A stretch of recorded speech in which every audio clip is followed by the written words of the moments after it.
예수 그리스도? 제5장? 그리스도의 강림이 예언됨. 그리스도께서 육신을 입고 지상에 오시리라는 것은 전혀 예기치 않았거나 예고되지 않은 사건이 아니었다. 강림의 큰 사건이 일어나기 전 수세기 동안 유대인들은 그들의 왕의 강림을 고대하고 있었으며 개인적인 기도에서와 마찬가지로 정해진 예배의식에서도 약속된 메시아의 강림은 현저하게 이스라엘 백성이 여호와께 간구하는 주제가 되었다.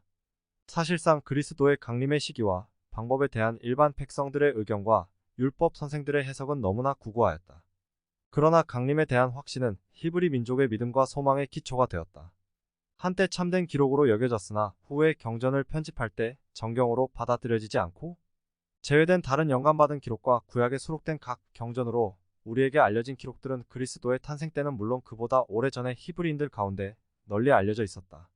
이러한 경전들은 모세를 통하여 율법이 선포된 때부터 시작되었으며 모세는 그 율법을 기록하여 정하여진 날에 백성이 모일 때 그 기록을 낭독하라고 분명히 명하였으며 그것을 제사장들이 공식적으로 보존하도록 그들에게 넘겨주었다.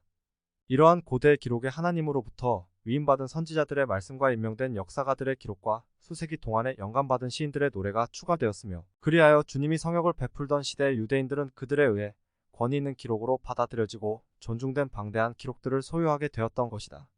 이러한 기록에는 고대 이스라엘 백성들이 갖지 않았던 다른 경전에서와 마찬가지로 메시아의 강림에 관한 많은 예언과 약속이 수록되어 있다. 인류의 축복사였던 아담은 자신이 범법자로서 구속을 받을 수 있다는 사실을 알고 구세주의 정해진 성역에 대한 확신을 갖고 기뻐하였다. 타락 후에 하나님께서 하신 약속에는 예수 그리스도께서 계획하신 구원의 계획에 대한 간단한 설명이 나와 있다. 다시 말해서 에덴 동산에서 뱀으로 묘사되었던 악마가 아담의 후손의 발꿈치를 상하게 할 권세를 가질지라도 여자의 후손들은 원수의 머리를 상하게 할 권세를 갖게 될 것이라는 것이었다.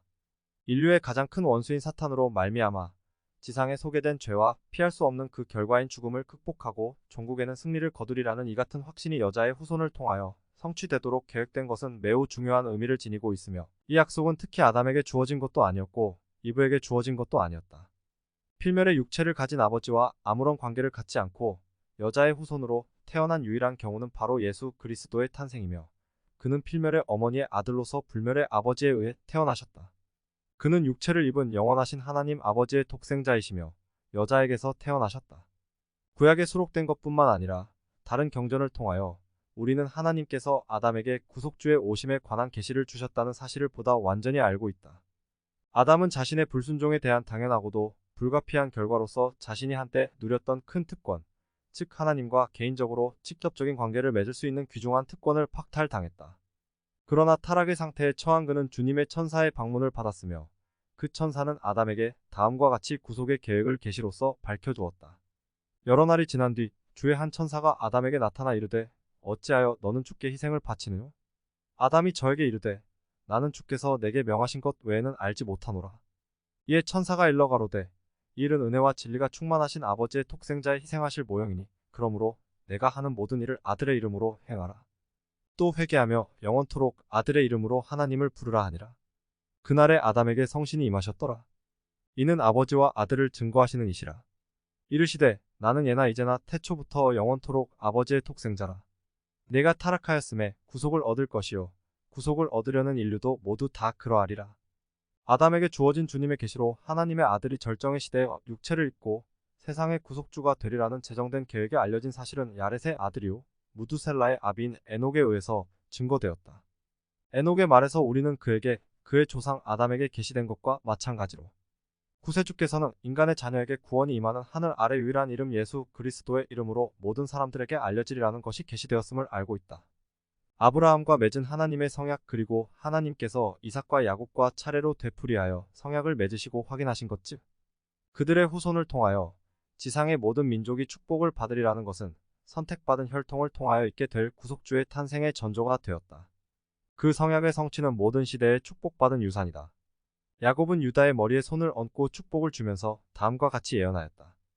홀이 유다를 떠나지 아니하며 치리자의 지팡이가 그 발 사이에서 떠나지 아니하시기를 실로가 오시기까지 미치리니 그에게 모든 백성이 복종하리로다. 실로가 그리스도를 의미한다는 것은 예언에 설명된 상태의 성취로서 다시 말해서 주님이 탄생하시던 시대의 유대 민족의 상태로서 입증된다. 모세는 이스라엘의 위대한 선지자가 나올 것이며 그를 받아들이지 않는 자는 모두 정죄를 받게 될 만큼 그는 중요한 성역을 베풀게 되리라는 것을 예언하였다. 이 예언이 바로 예수 그리스도에 관한 것이었음이 그 후의 경전에 의해 확증되었다. 주님은 모세에게 다음과 같이 말씀하셨다. 내가 그들의 형제 중에 너와 같은 선지자 하나를 그들을 위하여 일으키고 내 말을 그 입에 두리니 내가 그에게 명하는 것을 그가 무리에게 다 고하리라. 무릇 그가 내 이름으로 고하는 내 말을 듣지 아니하는 자는 내게 벌을 받을 것이요. 모세의 규례에 따라 부과된 희생의 제도는 본래 구세주께서 갈보리 언덕에서 겪을 희생적인 죽음의 모형이었다. 제정된 의식을 집행하는 과정에서 이스라엘의 제사장들이 살해한 수많은 제물의 피는 모세의 시대부터 그리스도의 시대에 이르기까지 수세기에 걸쳐 모든 인류의 구속을 위한 희생으로서 흘리도록 정하여진 하나님의 아들의 모형으로 예언에 따라 홍수처럼 흘러내렸다. 그러나 이미 설명한 바와 같이 장차 예수 그리스도께서 겪으실 죽음의 모형으로 피를 흘리는 희생 제사의 제도는 인류 역사의 초기까지 거슬러 올라간다. 피를 흘림으로써 희생 동물 제사를 바치도록 아담에게 요구되었으므로 아버지의 독생자의 희생하실 모형인 이 의식의 중요성은 아담에게 명확히 설명되었다. 연례 행사인 유월절에 살해된 양은 때가 이르면 죽게 될 하나님의 어린 양의 특정한 모형이었다. 그리스도께서는 유월절 절기에 십자가에 못 박혀 돌아가셨다. 최대의 희생에 비추어 볼 때 유월절 양은 보다 작은 모형에 불과하였지만 이 최대 희생이 완성된 것은 바울 사도로 하여금 훗날에 우리의 유월절 양 곧 그리스도께서 희생이 되셨느니라고 분명히 말하게 한 원인이 되었다. 욥은 비참한 고난을 겪던 날에 강림하실 메시아에 대한 간증을 갖고 기뻐하며 확신을 갖고 내가 알기에는 나의 구속자가 살아계시니 후일에 그가 땅 위에 서실 것이라고 예언했다. 시편 작가인 다윗의 노래에는 그리스도의 지상 생활에 관한 암시가 자주 나오는데 이와 같은 암시는 대부분의 경우에 상세히 묘사되어 있다. 이러한 암시를 입증해주는 확정적인 사실은 신약 성경에서 찾아볼 수 있다. 그리스도와 사도들에 대한 개인적인 간증으로 존경받은 선지자인 이사야는 구세주께서 강림하시어 지상에서 성역을 베푸시리라는 중대한 사건에 대한 자신의 확신을 경전의 여러 구절에서 분명히 밝혔다. 직접 받은 계시의 힘으로 그는 처녀가 하나님의 아들의 어머니가 되고 그녀에게서 임마누엘이 탄생할 것이라고 예언하였으며 그 후 7세기에 걸쳐 주님의 천사가 이사야의 예언을 되풀이해서 말해주었다. 모든 시대를 꿰뚫어 본 그는 마치 이미 성취된 것처럼 하나님의 목적이 달성된 것을 보고 기쁨에 넘쳐 이렇게 노래했다. 이는 한 아기가 우리에게 낳고 한 아들을 우리에게 주신 바 되었는데 그 어깨에는 정사를 메었고 그 이름은 기묘자라 모사라 전능하신 하나님이라 영존하시는 아버지라 평강의 왕이라 할 것임이라. 그 정사와 평강의 더함이 무궁하며 또 다윗의 위에 앉아서 그 나라를 굳게 세우고 자금 이후 영원토록 공평과 정의로 그것을 보존하실 것이라. 이 예언이 성취되기 직전에 하나님의 면전으로부터 나사렛에 택함받은 처녀에게 보내심을 받은 가브리엘이 축복된 약속을 다시 말했다. 선지자 이사야에게 알려지고 또한 그가 예언한 바와 같이 강림하실 주님은 이새의 가족으로 상징된 죽지 않는 뿌리에서 나올 상가지였고 시온의 안정을 보증해주는 초석이었으며 이스라엘 집의 목자였고 세상의 빛이었으며 유대인은 물론 이방인에게도 만민의 인도자와 병령자였다. 그 영감받은 이사야는 한 예비자가 광야에서 너희는 광야에서 여호와의 길을 예비하라 사막에서 우리 하나님의 대로를 평탄케 하라고 외칠 것이라고 예언했다. 이사야는 메시아의 비천한 생애와 속죄의 죽음에 수반되는 갖가지 특별한 상태와 관련해서 장차 일어날 일을 예언하도록 허락받았다. 그는 메시아가 사람들로부터 멸시와 조롱을 받을 뿐이요 슬픔에 잠긴 뿐이요 인류의 범법으로 인하여 찔림과 상함을 받을 뿐이요 모든 사람의 죄악을 짊어질 뿐. 다시 말해서 도살장으로 끌려가는 어린 양과 같이 고난을 받으나 입을 열지 아니하고 인내심을 갖고 기꺼이 희생을 바칠 뿐임을 알았다. 주님이 악인들과 함께 죽으며 부자의 무덤에 묻히게 되리라는 사실도 분명히 예언되었다. 주님은 예레미야에게 간결한 말로 유대 왕국과 이스라엘 왕국이 안전하게 되도록 해줄 왕이 오실 것이며 다윗의 집에서 나온 왕을 통하여 이새의 자손에게 하신 하나님의 약속이 실현될 것이라고 말씀하셨다. 에스겔 26장과 호세아 27장과 미가 28장에는 이와 똑같은 취지로 예언하였다. 스가랴는 왕이 의기양양하게 다윗성으로 입성하는 소박한 행렬을 시연해서 보았을 때 감사와 찬양의 기쁜 노래를 부르기 위해 중대한 예언을 하다가 잠시 멈추었다. 그리고 나서 스가랴는 미리 알려진 바와 같이 인류의 구세주를 찔러 죽음에 이르게 한 자들이 양심의 가책을 받아 비탄에 빠진 것을 보고 몹시 슬퍼했으며 상한 심령을 가진 그의 백성들이 내 두 팔 사이의 상처는 어찌미냐라고 물으면 주님이 이는 나의 친구의 집에서 받은 상처라고 대답하실 것이라고 설명했다. 그리스도를 팔아 그를 죽음에 이르도록 한 배반에 대한 대가는 비유로 예언되었다. 구약시대의 선지자들의 이러한 예언이 예수 그리스도에 관한 것이었다는 사실은 부활하신 주님의 증언에 의해 확실해졌다. 주님은 사도들에게 이렇게 말씀하셨다. 내가 너희와 함께 있을 때 너희에게 말한 바 곧 모세의 율법과 선지자의 글과 시편에 나를 가리켜 기록된 모든 것이 이루어져야 하리라 한 말이 이것이라 하시고 이에 저희 마음을 열어 성경을 깨닫게 하시고 또 이르시되 이같이 그리스도가 고난을 받고 제3일에 죽은 자 가운데서 살아날 것과 기록되었으니 이 성에 유하라 하시니라. 이 그리스도의 성역이 베풀어지기 바로 전에 성역을 베풀었던 침례 요한은 자기보다 능력이 많으신 이요 성신 성령으로 침례를 주실 이가 오시리라고 선언했으며 나사렛 예수가 바로 그분이요 하나님의 아들이요 세상의 죄를 짊어지실 어린 양이라고 분명히 말했다. 주 예수의 생애와 성역과 죽음에 관하여 지금까지 인용된 모든 예언은 아담과 에녹을 제외하고는 동방구에 살다 죽은 선지자들이 말한 것이다. 침례 요한을 제외한 모든 선지자는 구약 성서에 기록되어 있으며 지상 생활에서 그리스도와 동시대의 인물이었던 침례 요한은 복음서의 첫 부분에 나온다. 서방구에 관한 경전에도 이와 마찬가지로 하나님의 아들이 육체를 입고 태어나실 것이라는 중대한 진리를 선언한 기록이 분명히 나와 있음을 아는 것이 중요하다. 몰몬경에는 유대왕 시드기야가 통치하던 동안에, 다시 말해서 느부갓네살 왕이 유대 왕국을 정복하여 바빌론의 속박이 시작되기 직전이었던 주전 600년에 예루살렘을 떠난 요셉 지파에 속하는 이스라엘인들의 이주민은 관한 역사가 수록되어 있다. 이 이주민은 하나님의 인도로 미대륙에 건너갔으며 그곳에서 그들은 다툼으로 인하여 분열되기는 하였으나 많은 무리의 강대한 백성으로 번성하여 니파이인과 레이메닌으로 알려진 두 민족을 형성하였는데, 이 두 민족은 서로 대립하였다. 니파이인은 산업과 정련에 관한 기술을 개발하고 역사와 경전을 수록하는 기록을 보존하였으나 반면에 레이메닌은 퇴보하고 타락하였다. 니파이인은 주후 400년에 완전히 멸망하였지만 레이메닌은 타락한 상태로 살아남았으며 오늘날 아메리칸 인디언으로 미대륙에 잔존하고 있다. 니파이인의 초기부터 주님의 탄생의 때까지 점하는 니파이인의 연대기에는 그리스도에 관한 예언과 약속이 많이 수록되어 있다. 이 연대기 다음에는 부활하신 구세주가 니파이인들을 실제로 방문하시어 그들 가운데 그의 교회를 세우신 사실에 관한 기록이 나온다.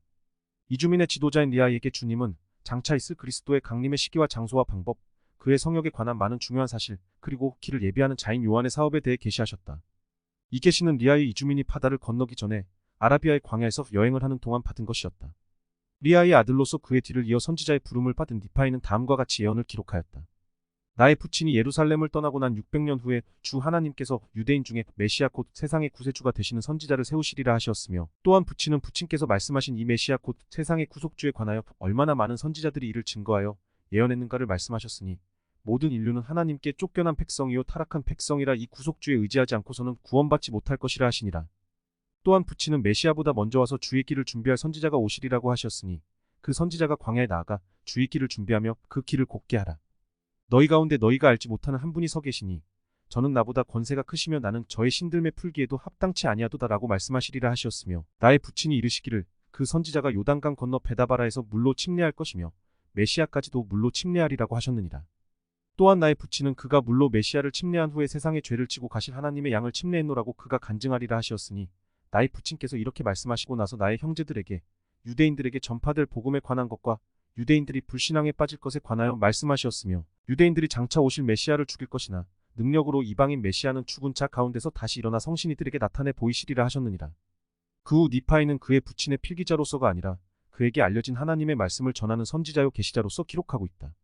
그는 시연을 보고 그의 백성들에게 메시아의 탄생에 관한 상황과 요한이 메시아를 침례할 것이며 이때 성신이 비둘기처럼 메시아에게 임하실 것임을 선언하도록 허락받았다.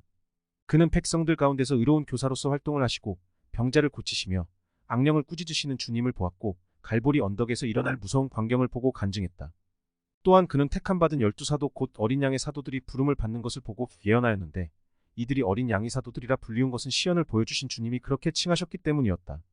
더욱이 그는 사도들과 다투는 유대인들을 보고 그들의 죄악에 관하여 말하였으며 따라서 다음과 같이 무서운 예언을 하였다. 또 다시 주님의 천사가 내게 이르기를 어린 양의 12사도를 대적하여 싸울 모든 나라와 족속과 방언의 민족과 백성들의 멸망됨이 이러하리라 하시니라. 분열로 인하여 니파이인과 레이멘인 간의 구별이 생긴 후 곧 니파이의 동생 야곱은 메시아가 분명히 오시리라는 것에 관하여 계속 예언하였으며, 메시아가 예루살렘에서 성역을 베푸실 것이며 그의 속죄의 희생이 인간의 구속의 방편으로서 반드시 필요함을 선언했다. 선지자 아비나다이는 사악한 노아 왕에게 두려움 없이 그의 죄를 비난하면서 그리스도께서 장차 오시리라는 것을 가르쳤으며, 선지자이면서 왕이기도 하였던 의로운 베냐민 왕은 주전 125년경에 그의 백성들에게 이와 똑같은 중요한 진리를 가르쳤다. 엘마도 그의 타락한 아들 코리엔톤에게 영감받은 훈계를 하면서 그렇게 가르쳤으며, 에뮬레크도 역시 지혜주론과 논쟁을 하면서 그러한 진리를 가르쳤다. 레이멘인 선지자 사무엘도 실제로 강림이 있기 5년 전에 그렇게 예언하였다. 더욱이 그는 표적으로 인하여 유대 땅에서 일어날 예수의 탄생이 미대륙의 백성들에게 알려질 것이라고 자세히 말했다. 그는 다음과 같이 예언했다. 보라, 내가 너희에게 표적을 주리니 5년이 지나고 나서 보라, 하나님의 아들이 그의 이름을 믿는 모든 백성을 구하시러 오시리니 보라, 이제 그가 강림하실 때의 표적을 너희에게 주리라. 보라, 그가 오실 때에 하늘에 큰 빛이 있어 저가 오시기 전날 밤은 어둡지 아니할 것이며 사람들에게는 마치 낮과 같을 것이요 한낮과 밤과 그 다음 낮이 모두 한날 같아 밤이 없으리니 이것이 너희에게 표적이 되리라. 너희는 해가 뜨고 지는 것을 알아 두 낮과 한 밤이 지남을 분명히 알 것이로되 밤이 어둡지 아니할 것이라. 주가 나시기 전날 밤이 그러하리로다. 또한 보라, 너희가 너희에게 표적이 될 것이요 보라, 이뿐만이 아니라 하늘에 수많은 표적과 기사가 있어. 이같이 동방구와 서방구에 관한 경전과 절정의 시대 이전의 모든 시대에 관한 경전은 메시아의 강림의 확실성을 엄숙히 증거하였으며 그대의 거룩한 선지자들도 구원을 가능케 한 유일한 분이요 세상의 왕이신 주님의 강림과 죽음으로부터의 구속에 관한 계시의 말을 했다. 하나님으로부터 보내심을 받은 선지자들의 특성은 바로 그들이 그리스도에 관한 개인적인 확신을 갖고 선언하는 것이다. 왜냐하면 예수의 증거는 대언의 영이기 때문이다. 이 위대한 사건에 관한 영감받은 예언 중에 단 한마디도 헛된 것이 없었다. 많은 예언이 문자 그대로 성취된 것은 그러한 예언이 하나님의 계시에 기초를 둔 것임을 충분히 입증해 주는 증거가 되며 자신의 강림에 관하여 많은 자로 하여금 예언하게 하셨던 그리스도의 신성에 대한 확증이기도 하다.